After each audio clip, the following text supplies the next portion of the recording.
Chapter 11. A Prince, a Princess, and a King. Between Murky Island and Bonpon there was a place where bokoblins and lizalfos used to tread, bridges built of wood and bones from long-forgotten, titanic beasts. That small fortress was empty now, its sentries thrown into the water or blown out of it with concussive force, weapons left where they fell. A single bokoblin horn floated in the water, pulled along by a gentle current. It had been judged too unimportant to bother swimming for. Past the fort, on the northeast bank of the pond, there stood a rocky hill that could have been a mountain except that no one had bothered to name it. Hastily constructed fortifications stood here, planks of wood meant to funnel intruders along particular paths before they had been blown into splinters, independent platforms constructed to give overlapping lines of sight that had not extended far enough to see the attacks that had made them collapse. Moblins and bokoblins had guarded that place, that path up the little hill that was not important enough to call a mountain. They were gone, now. That emptiness wound its way up the path that spiraled up the hill, here a spot of matted grass where a cloaked lizalfos had lain in wait, there a scorch mark that marked where a bokoblin's patrol came to a sudden end. Footprints were in ready supply, the narrow two-toed tread of the bokoblins in places obscured by the heavier tread of the moblins or the much wider phalangeal spread of lizalfos. These were the only sure sign that their owners had stood on that place, and the rain was quickly washing them away. A careful observer might see a single pair of more human footprints. Here and there would have been two pairs, but one of the walkers had a more practiced, subtle step than the other. At the top of the hill stood one of the Shaker towers, the rise of which had spurred the building of the little fort and the fortifications on the hill, the collection of guards and sentries that had manned both of them, and which had drawn the two women that had dismantled it all. Atop the Shaker tower, not at all shielded from the rain that fell in a ceaseless torrent, Zelda and Paya took in the land below them, Zelda through the lens of the Shaker slate and Paya through the trained sharpness of her eye. Inogo Bridge is a reasonable place to wait for passerby, Zelda said. The road that leads to the west wends all the way to Akala, and with the rain falling the way it is there's almost no way into Zora's domain except by crossing that bridge. Unless you are a Zora, Paya said. Yes, excepting that. She wiped at her forehead, flicking away the water that was standing in her eyebrows and running down into her eyes. She would have preferred to swap out her stealth armor for her Hylian tunic and hood, which would do a much better job of keeping the rain off of her, but she'd been in the rain for hours now and it was too late to have an appreciable effect on her comfort. Paya was wearing an identical set of armor, which Zelda took as an indicator of how seriously she was treating this meeting and the journey leading up to it. The white-haired woman hadn't even pulled down her mask during the climb. Zelda couldn't imagine what kind of training and focus it took to resist that urge. It's a bit of a shame that Pyrrha wanted to go back so quickly.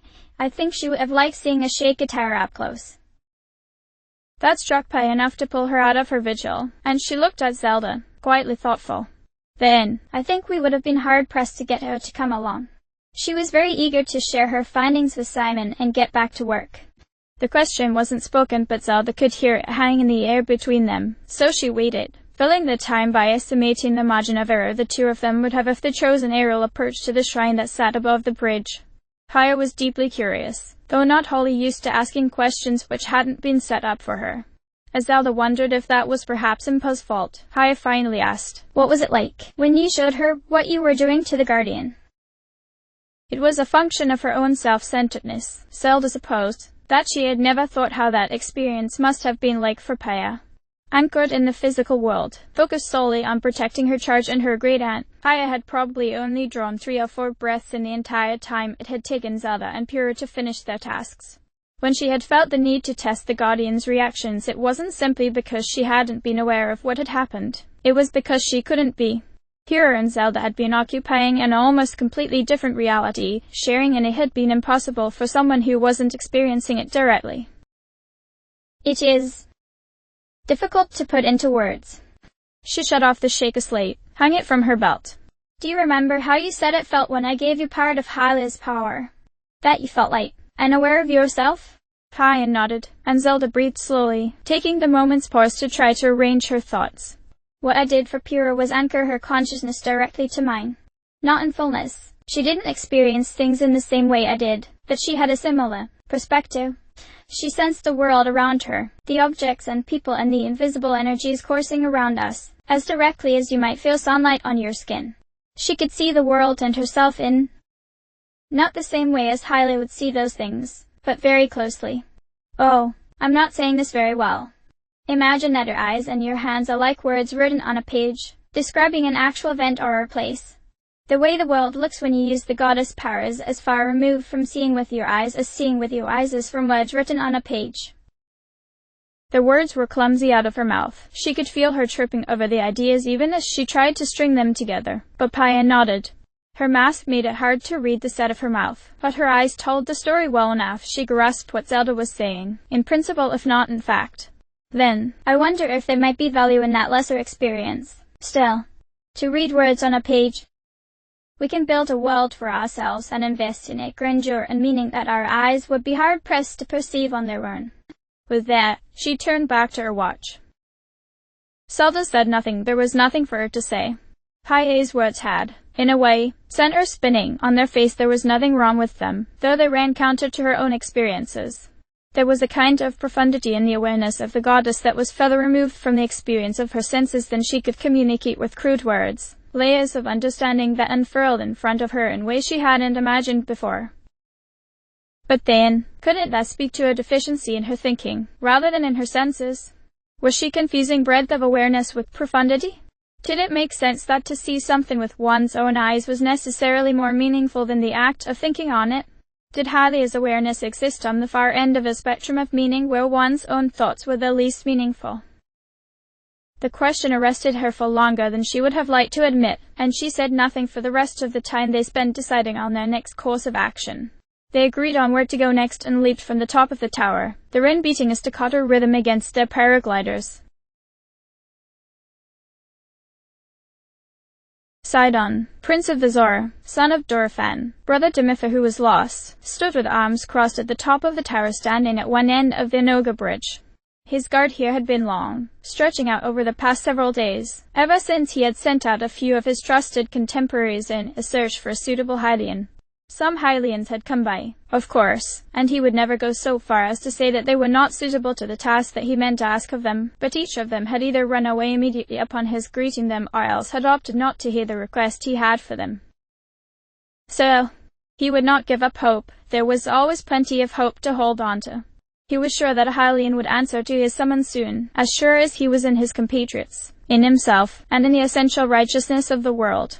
That surety was essential in a prince, after all.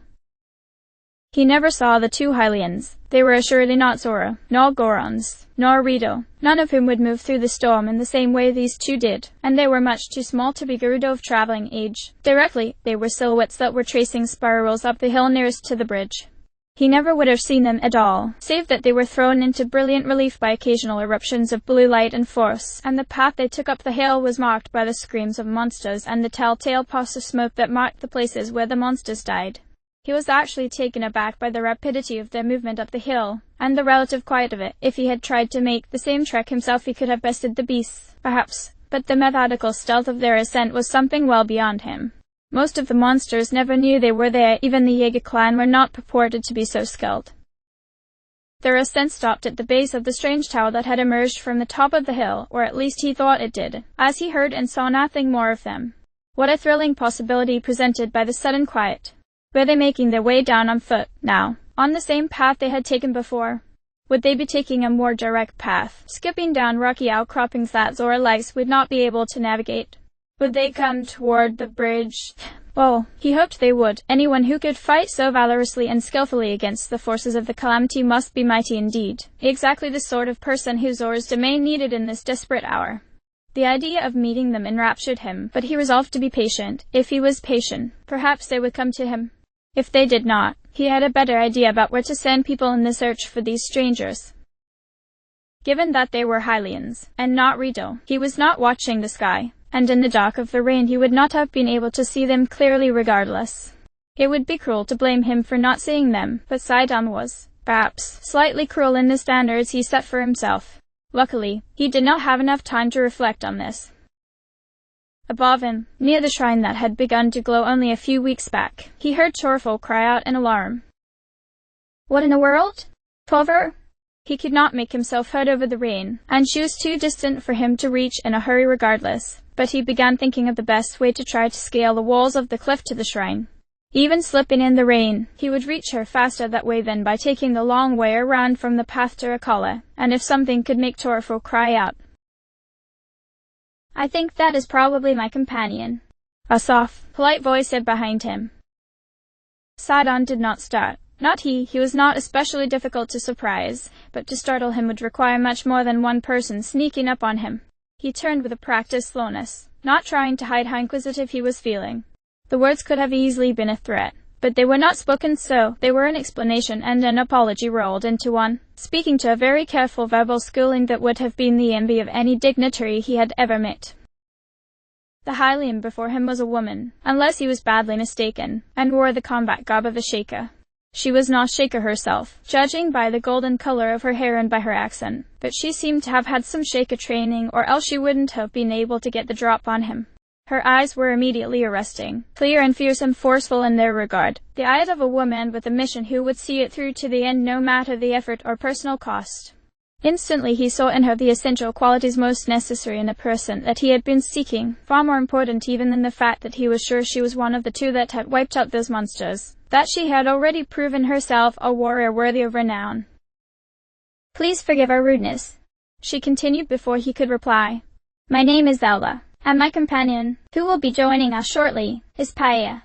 We were told by a Zora named Shala that the prince, Sidon, was waiting at an ogre bridge to speak to a Hylian. May I presume that you are he?" That name, Zelda, struck him. He knew that name, though he could not have placed it precisely in the heat of this moment. He was full to bursting now, with excitement and surety and a sense of enormous well-being. Let her see it, then, let her get a full measure of him. "Yes, I am Sidon, Prince of the Zora." And see, how she did not even shrink back in a way that he could perceive when he flashed his teeth in a wide smile. "And you are Zelda, traveling with Paia. What good, fortuitous, slightly familiar names. It is my enormous pleasure to meet you.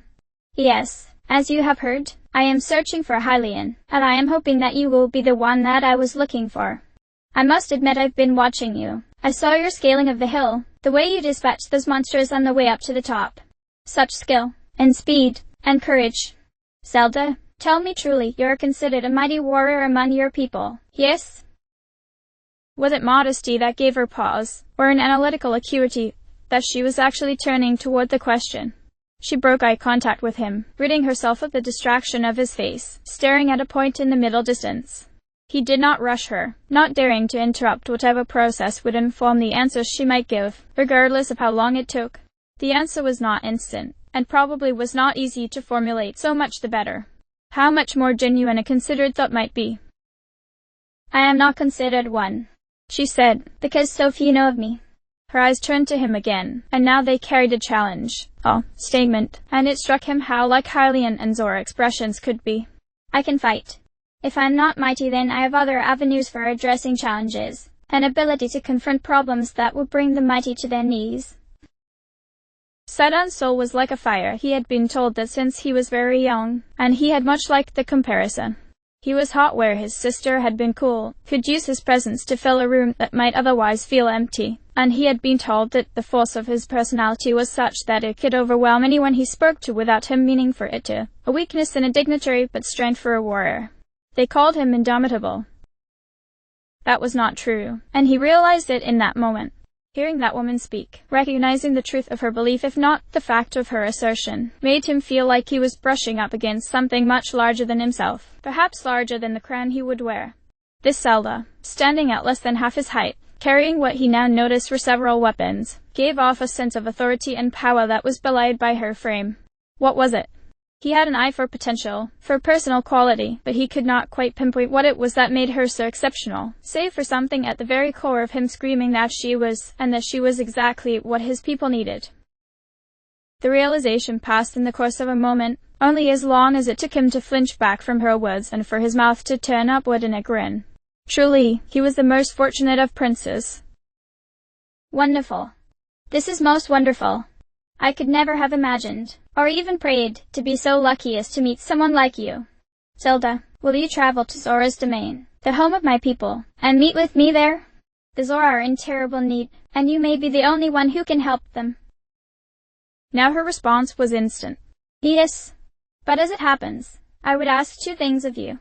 These are not conditions, she said, so quickly and so smoothly that the thought hadn't had time to occur to him. Because if I am able, then I will help you regardless.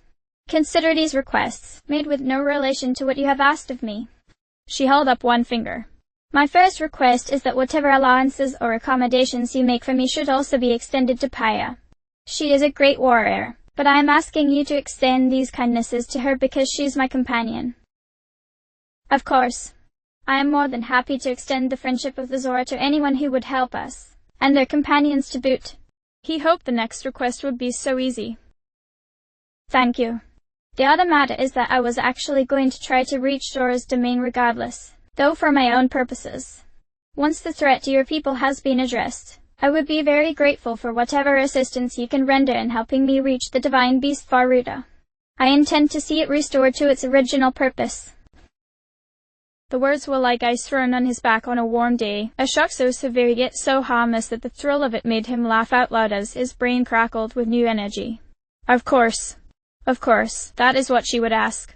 Why wouldn't it be? Well, she was already so suited. He did not try to hide his mirth, and to her credit she did not seem disturbed by it. Forgive me. Please, forgive me. That is not an unreasonable request, and I will do everything in my power to see that you are aided, not just by my hand, but by all Zora. You have my word. Ah, it is so good that you are the one who came to our aid, Zelda. He pointed across the bridge.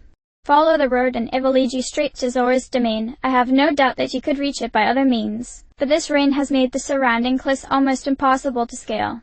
There are monsters along the path that can generate electricity, and the rain has made them more dangerous as well. Still, as easily as you handled the beasts that gutted the tower, I have absolute faith that you can reach Zora's domain with no problems. Thank you, she said, her expression so neutral that he supposed she must have agreed with him. Will you be traveling with us? Oh, no. I would like to, if only to see your work up close, but preparations must be made for your arrival.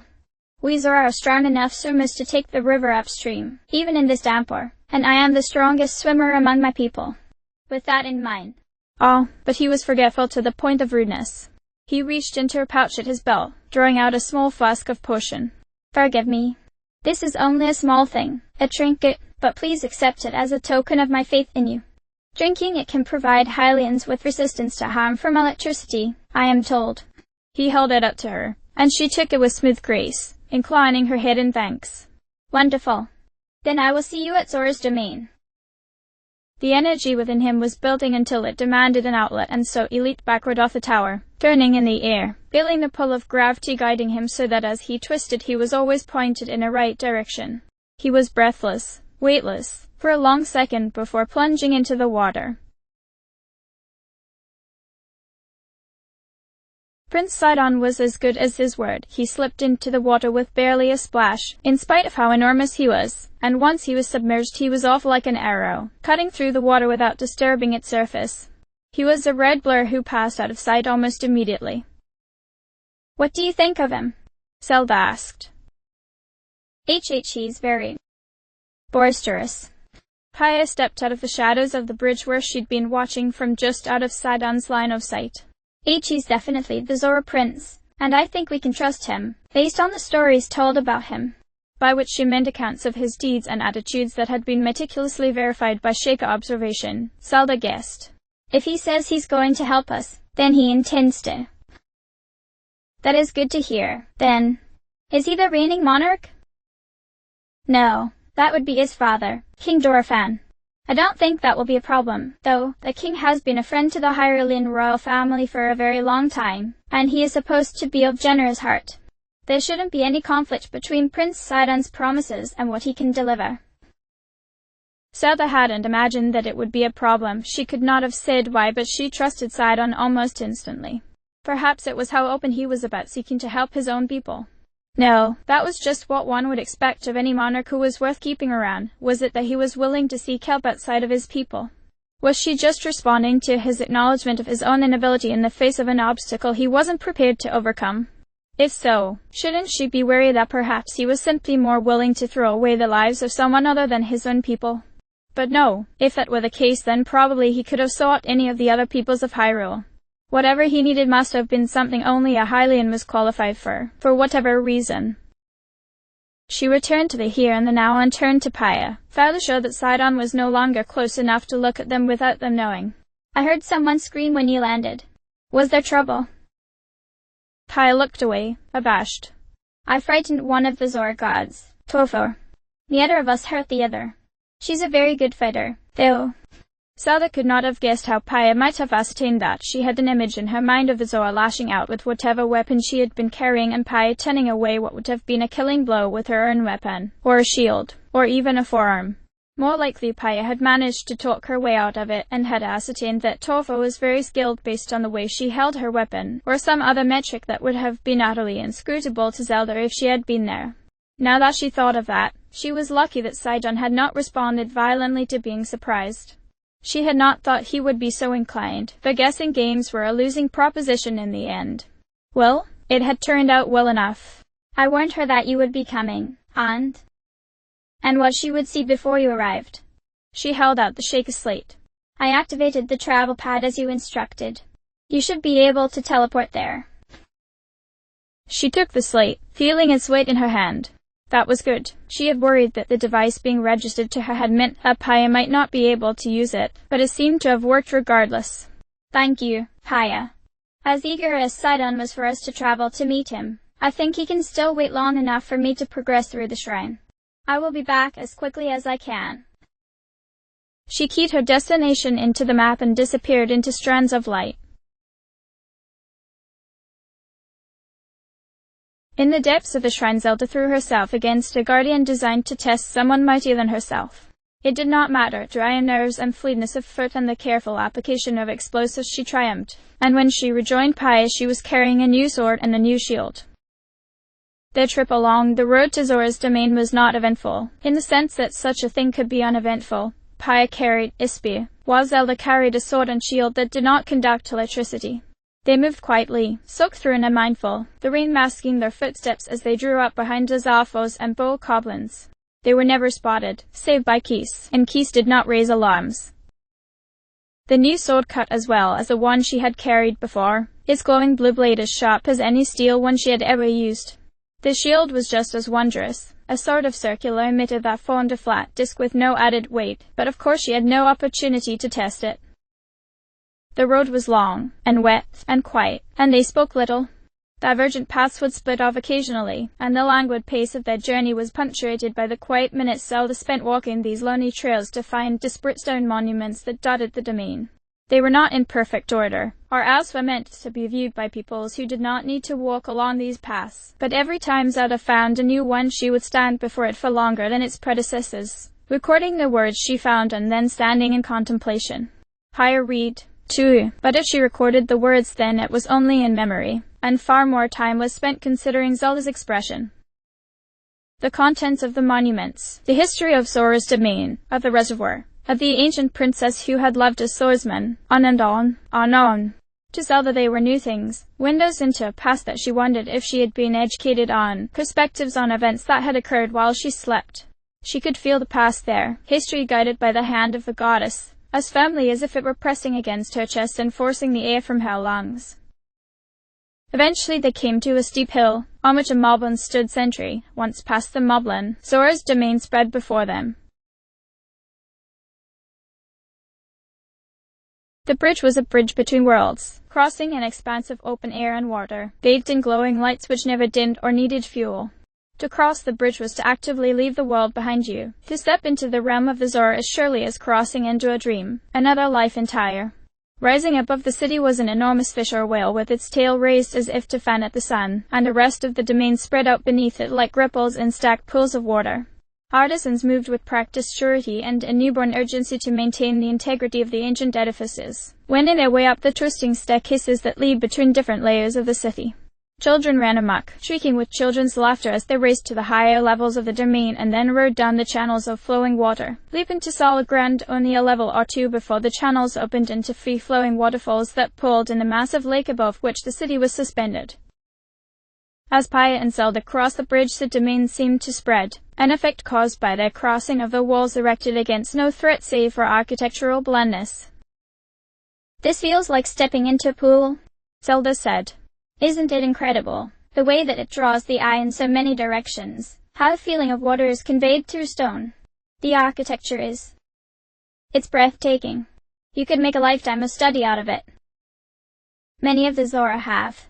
Paya wasn't watching the architecture, her eyes were ever forward, and above, and everywhere, taking in potential points of attack or egress, the tactical examination of a place being so ingrained that it was reflexive. The domain exists as it does at least in part because of the quality of the minerals it's built out of. The luminous stone glows at night, but it also has specific physical qualities that make it uniquely suited to building in this environment. Its use is why this bridge has such good footing, even in the rain. As she said this, she tilted her head, letting thin rivulets of water run more onto her right shoulder than the left. She had swapped into her more casual clothes at the far end of the bridge. Though I don't imagine they planned for this much. Zelda adjusted the hood of her tunic. She was soaked through, just as Paya was, and didn't know if she would ever feel dry again, but it had been her suggestion that they change into less confrontational modes of dress. She did have her shirt that Impa had given to her, and it was both sturdy and suited to the occasion of meeting a prince, but she did not want to soil it just yet. The rain really was quite awful. I suspect that the needs of the Zora have more than a little to do with the rain. She saw Paya nod out of the corner of her eye and exhaled in satisfaction.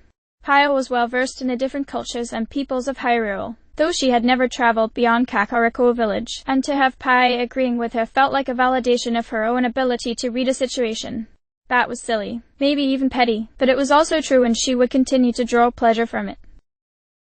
They came to the end of the bridge, which terminated in a series of steps that rose up to a flat platform framed at one end by a gate. Walking up the stairs together, they drew the attention of the two Zora guards. Zelda looked at both of them, trying not to stare, realizing she did not have the knowledge necessary to distinguish between masculine and feminine presentation for the aquatic people. She thought perhaps they were both women, but sexual dimorphism was more pronounced among Hylians than any of the other peoples of Hyrule, and she clamped down hard on her instinctive need to assume anything about them. HM? One guard looked up, voice deepened, to Zelda's ears, masculine. Old travelers. What business do you have in? He looked from Zelda to Paya and back again, his mouth slightly open. The other guard looked over and said in a younger, higher voice, Father. Beta? Raven waved his free hand at her. Wait, Dana. Now he was staring at Zelda alone, and Zelda could see the nerves that had suddenly taken him, the recognition in his eyes. Paya tensed next to her, and without checking she knew her companion's eyes were focused on the crescent head of the Zora spear. Forgive me, traveler. I know it is raining, and this is not a wholly reasonable request. But I also see that you are already soaked through beneath your hood. Would you pull it back for me, please? This was not an order, it was a request that stood on the edge of fear of the taboo. Knowing that she was changing things in ways she did not have the perspective to understand yet, she complied, reaching up and pulling her hood back. The rain fell directly on her hair again, including the meticulous braid that Paya had woven for her. He cannot know me, she thought, as he gasped out loud and fell to one knee. Your Grace, he said, eyes locked on her, flitting away only for a moment to stare at his child, who promptly fell into a similar position. Forgive me. It's been a century. We all thought that you had. He swallowed. I see. Maybe. All of this makes sense now. Please go and speak to the king. His Majesty will wish to know you have arrived. Do you know me? She asked, because it seemed impossible that he should. Did they have portraits of her hanging up somewhere? Had the stories of her been passed down from grandparents to grandchildren, rendered so precisely that they would know her on sight? That she wasn't some descendant of the princess from 100 years ago? I have known you for more than a century, Your Grace. You have no reason to remember me, of course. I was just an urchin then, a child and friend to the Hylian champion, and I don't think you ever actually looked at me during your visits here. I saw you, though, if only from a distance, the Hylian princess, so elevated that she could call the Zora princess by her first name. A number of us saw you when you came to ask Our Lady, Metha, to be one of your champions, and again when you returned here in the company of Lai, the Hylian champion. That name, that practiced familiarity, there was something there beneath his words, an old pain and mourning that ran in more than one direction. There is no one here who was alive then that will fail to remember you, Your Grace. Dunma was looking at her now, eyes wide and almost disbelieving, and the rain was falling heavily on the four of them. High-A's nervous energy next to her had given way to something else. Shame? Please stand up, she said. Don't kneel to me. She had to give more than that. She could feel it here, the power of the crown, how the respect paid to her reflected the respect paid to the Zora royalty, and the Zora's love for their royal family ran deep. She could not say that her kingdom was gone, it lived on in her person. She could already hear him say, Ayn. Half the truth, then. I am trying to travel in secret and would be better served by your discretion.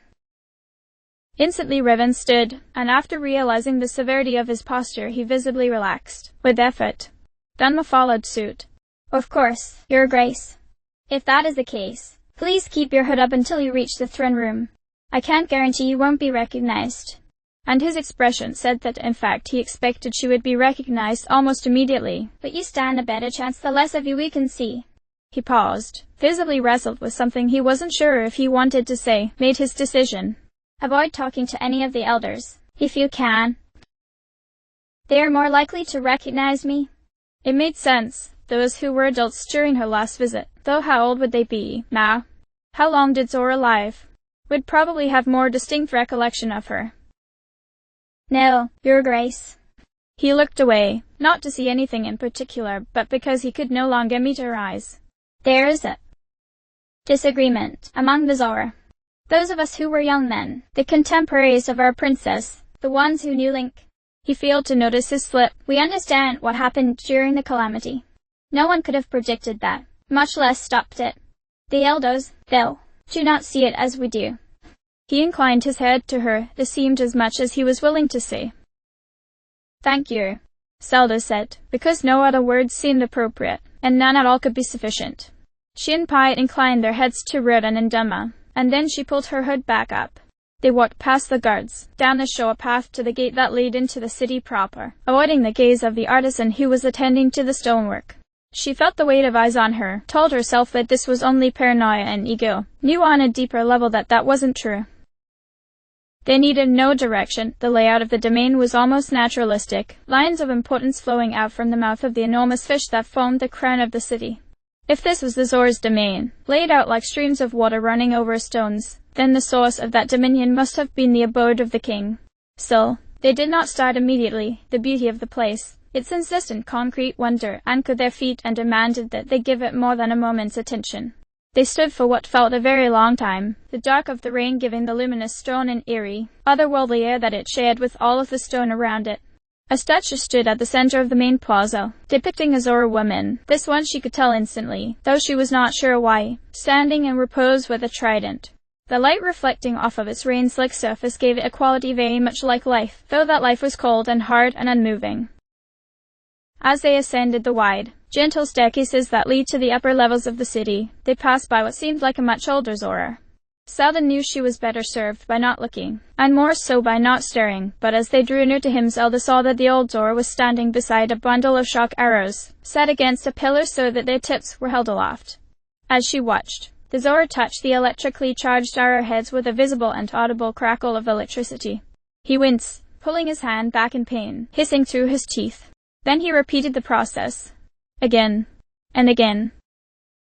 After perhaps the 8th time he had apparently had enough, waving his hand back and forth, muttering to himself as he stepped back, and then he noticed them, his head whipping around, sending his cranial fin bouncing. What are you looking at? Can't you see I'm busy? Please excuse me, she said, speaking out of reflex and realizing instantly that this was a mistake. I did not mean to stare. The old Zora did not reply. She saw the flash of recognition in his eyes, the moment of disbelief, flitting through possibilities, doubting himself, deciding that he trusted his senses. Then, drawing on a well of feeling she did not understand, she saw rage flare to life in his eyes, icy and sharp. You. His arrows forgotten, he turned toward her, his back straightening so that he reared up to his full height, towering over both of them. You come back here, now, after everything you did? You should step back. He had started to step toward her. Pyre was between them as suddenly as a thunderbolt, staring up at the Zora. She had no weapon in hand, but she would not need one. His rage was no less severe as he turned his eyes on Paya, who he did not seem to recognize as a person. Or what, shadow of the royal family? Will I be spirited away to the dark places beneath Kakariko village, subjected to the tender attentions of their most loyal subjects? What do you think your people could take from me, assassin that I have not lost 10 times over? What pains could match?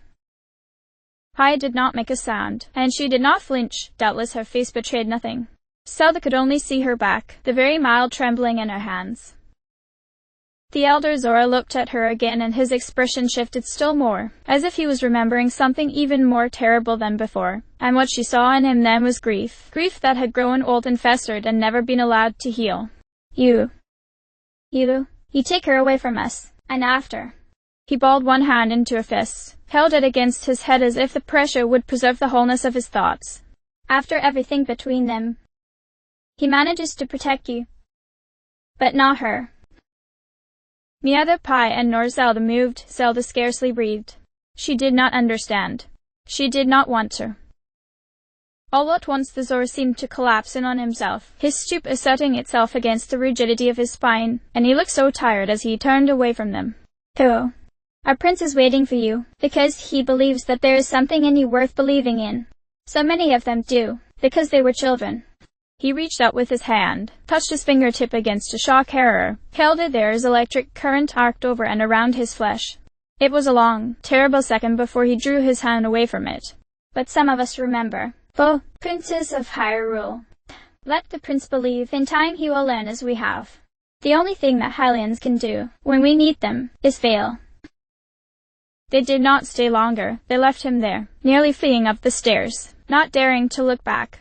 Zelda pulled her hood closer around her head, willing the shadows to cling to her more tightly, disoriented by the intensity of the Zora's pain and anger. What had she done? How could it have been so terrible that the wounds were still so raw a century after? Paya was shaking next to her, unable to speak, trying desperately not to cry. Probably she had never been spoken to that way before. Without thinking, from inside of a haze, she reached out to Paya and rested a hand on her arm. That touch was enough. The floodgates opened and both of them stood there on the stairs while Paya hid her face in her sleeves and wept as quietly as she was able. They could offer each other no solace. Not there. Not in that place. Zelda did not even understand what the Zora had said to Paya, only how it had wounded her. Seeing that pain on Paya's face took her own shame and confusion and replaced it with alohi, a rising anger that she hoped would better serve her in the hours to come. How dare that hateful man wound Paya, who had never hurt anyone, who probably did not have the capacity to hurt anyone. Paya gathered rainwater in her hands and used it to rinse her face, which Zelda dried with the one handkerchief she had kept inside a waterproof pocket of her tunic. They returned to the trek. No one else accosted them on their way to the throne room. The breaching fish became so large that its shape lost meaning, and as they approached its mouth, Zelda took note of the gods there. The two drew closer and the gods looked at them, curious, ready to stop them and question them. She had neither the time nor the energy to speak to them. She pulled her hood down again, let them really see her, tried not to relish the shock in their eyes as they stepped hurriedly out of her way. She and Paya entered the throne room without another word. The hall was massive, the ceiling a high-reaching arch that felt like it took up every ounce of space inside of the enormous fish, an impression almost like a cathedral. Outside of herself and Paya, only 3 people were present: an older Zora, bent-backed and green-skinned, whose head resembled a deep-sea ray and who regarded them with mistrust and irritation; Prince Sidon, whose face lit up like the sun as they entered, his smile a beautiful wall of knives, and what could have only been King Dorephan, a king of such prodigious size and obvious power that one might be forgiven for assuming him to be Satchery. All of the Zora had small legs in relation to their torsos, compared to Hylians, but for the king the effect was most pronounced of all. His legs were like pillars, or small trees, but his body was that of a whale, his arms of such size and width that she instantly believed the story of him destroying a guardian with his bare hands. His eyes were deep set in his face but wide and bright as he looked down at them from his great height. "Welcome, my friends." The prince's body language was all energy, all welcoming, all friendship and easy trust. "Thank you so much for coming, and for answering the call of our great need. My lord father, these are the people I told you about. My friends, this is my father, King Dorephan, lord and protector of the Zora." The king inclined his head to them, not given much to ceremony. Then, looking at Zelda, though. His eyes suddenly brightened, and she felt the impending sting of his recognition, wary of him after speaking to the old Zora with the arrows. There was no suspicion or anger in the king's eyes, but there was disbelief, as if he were seeing a ghost. My eyes must be deceiving me, he said, and his voice was as enormous as his frame, so that even when he spoke softly it filled the hall like a crowd of people. He leaned forward, resting his massive forearms against the supports of his throne. Can that possibly be? Have you returned to us, Princess Zelda? He did not wait for his answer, breaking out into a wide grin not unlike his son's. As Sidon and the old Zora both turned to look at her with identical expressions of shock. For 100 years I thought you lost to us after the calamity, but here you are. And you have not changed at all. He stopped, and she realized she had let her confusion show. Something is wrong. Do not tell me you don't remember me. I'm afraid that I remember nothing, she said. Please forgive me, Your Majesty. Thorfinn, he said, his voice insistent thunder echoing off the ceiling. I did not let your mother hold to ceremony with me, and I will not have you do so either. Sorry, Thorfinn, she said. When we suffered defeat at the hands of the calamity, I suffered a terrible injury. To recover from it, I was put into a sleep that has lasted until only a few weeks ago, and, as a side effect, I remember almost nothing of my previous life. Ah!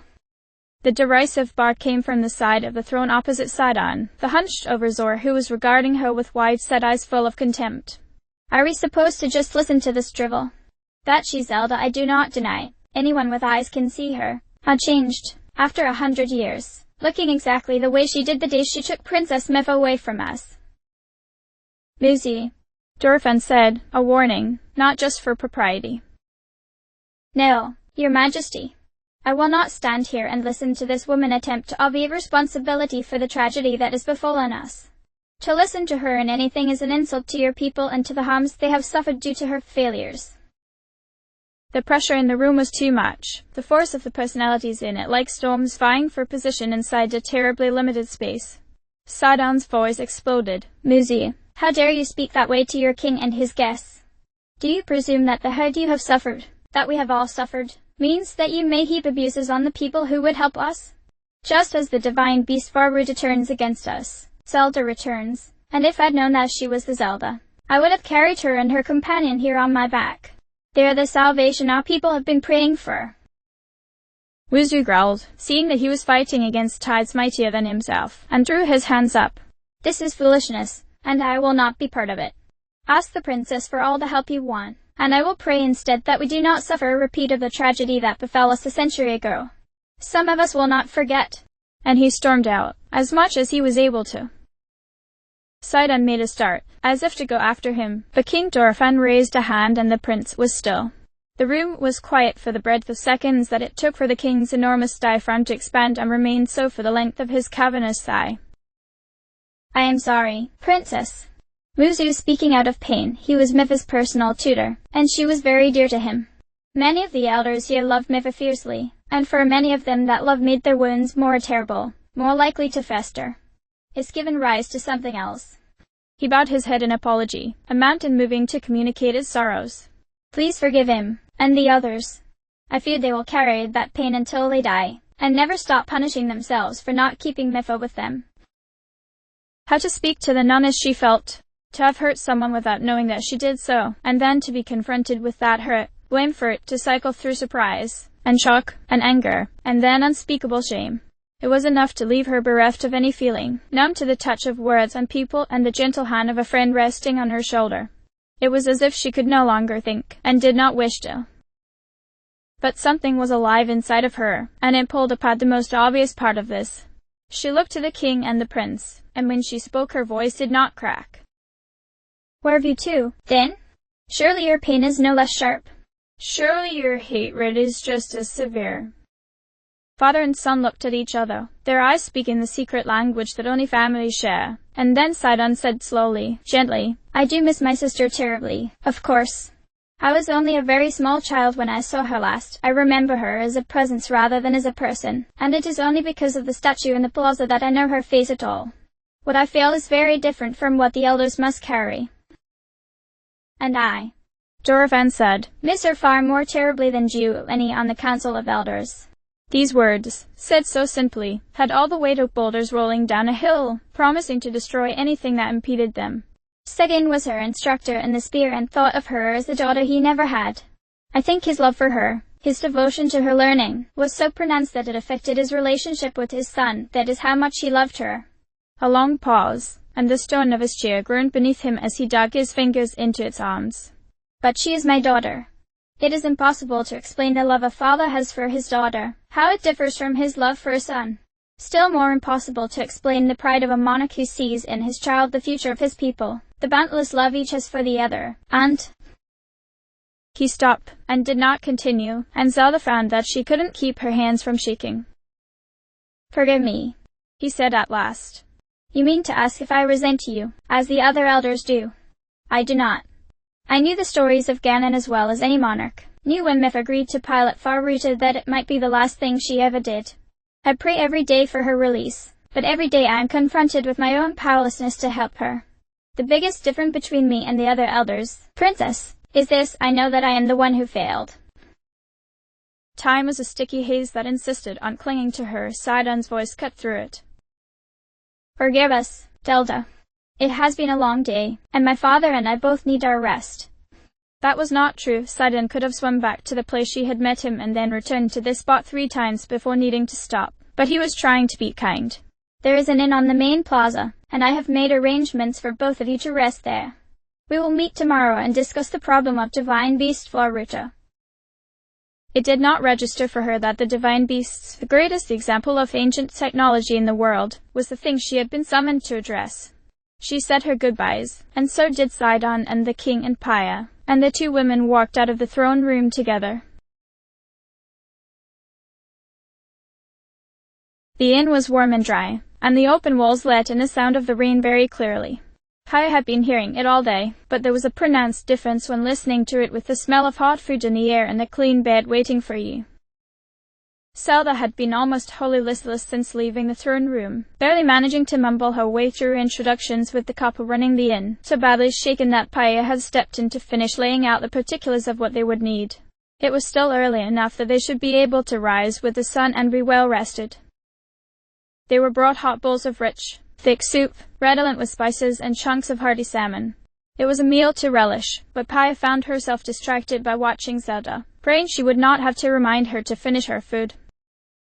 Do not think that Paya was unaffected by the events of the day. There was a section of her mind, carefully cordoned off for now, that was in shambles over the encounter with Seguin.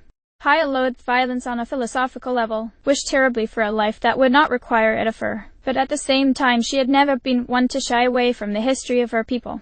Seguin's words were a knife taken to the tapestry of her composure, leaving it in tatters. Precisely because it was true, the history of Hyrule was written in blood by the hands of the Sheikah, who had done terrible things for the royal family so that it could be denied. Thus Seguin knew that was not surprising. She recognized him because her grandmother had actually spoken of the demon sergeant before, recounting stories of seeing him on the battlefield in the days leading up to the calamity, and he was known to look outward in service to his king, but that he would use that knowledge against her, as a weapon, was something she could not have imagined. She had never seen evidence of such things occurring in her lifetime. In her secret house she pretended that all of the bloodier elements of her people had been exorcised when the Yiga clan broke away from them. Pretending was all it was, though. There was a portion of her that was screaming as she returned the emptied bowls to the innkeepers and thanked them for their hospitality, screaming at the bloodstains that were older than her flesh, more indelible than the color of her hair. It would not stop for some time. So, she kept it locked away for as long as it would need to be quieted. She could come back to it later, when less was needed of her. She prepared for bed, made sure that Zelda was similarly prepared, and not a word passed between them.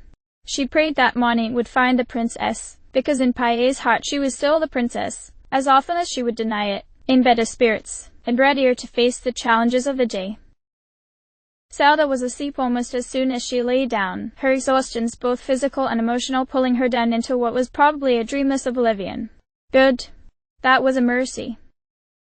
Paya did not sleep yet. She did not need nearly as much as most people, and more than 4 hours would leave her feeling sluggish and sore in the spine.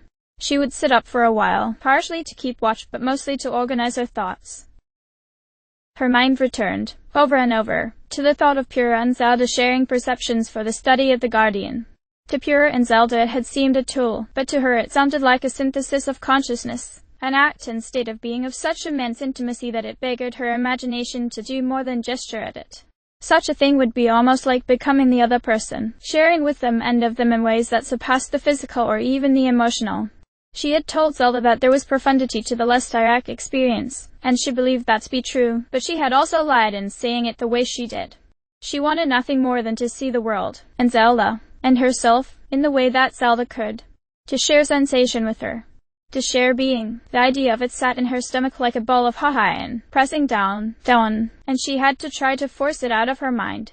She could not compartmentalize so many insistent thoughts that effectively.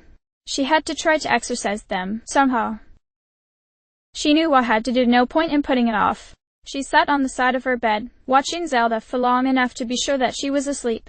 People who were only pretending often gave subtle signs of it. When Zelda gave none, Pia retrieved her notebook from her pack and began to write. She would need to remove these pages when she presented her findings to her grandmother, but that was fine. She would rebind them later, arranging them with their fellows in proper sequence. A good diary was worth the effort. End of chapter.